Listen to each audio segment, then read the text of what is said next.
when I'm talking about how the artist controls materials, this is a painting by Victor Wang. He is Chinese, was born in China.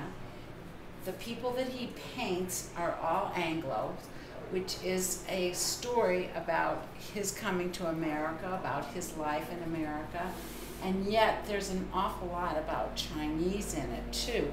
The first thing that you'll notice when you look at this is how heavy the paint is, and that it's heavy in places that he wants to come out and move towards you, and it adds to the overall movement of the actual canvas, how you feel the surface and the activity of the surface. That it's this woman that's very pensive, looking into space, very much in thought, but at the same time you have this sense of activity which probably refers to her mind. And at the same time as you have this surface, and you feel like he's really in control of this paint. This is not an accident.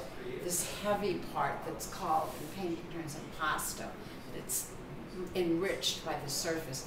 But then you come in and you find that he has in the background, somewhat covered, somewhat pushed to the background, are Chinese figures.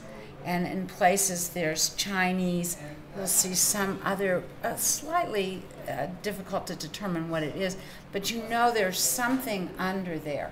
And they're all open to be found. They're not obvious on the surface, but you discover them. So you really feel like this artist is in control of the background because he's put in the background what he wants to talk about, his Chinese heritage, his life in China. And then on the foreground is really his current life, his life today in America with the Anglo women.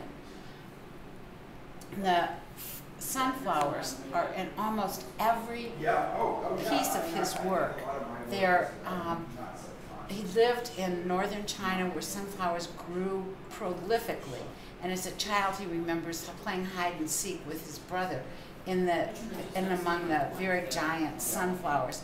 Under Mao, he was sent to the sunflower fields to work, and of course that was a very, very hard time. He was an artist, a gentleman, an educated scholar, and he was working in the fields, and it was the best of times and the worst of times.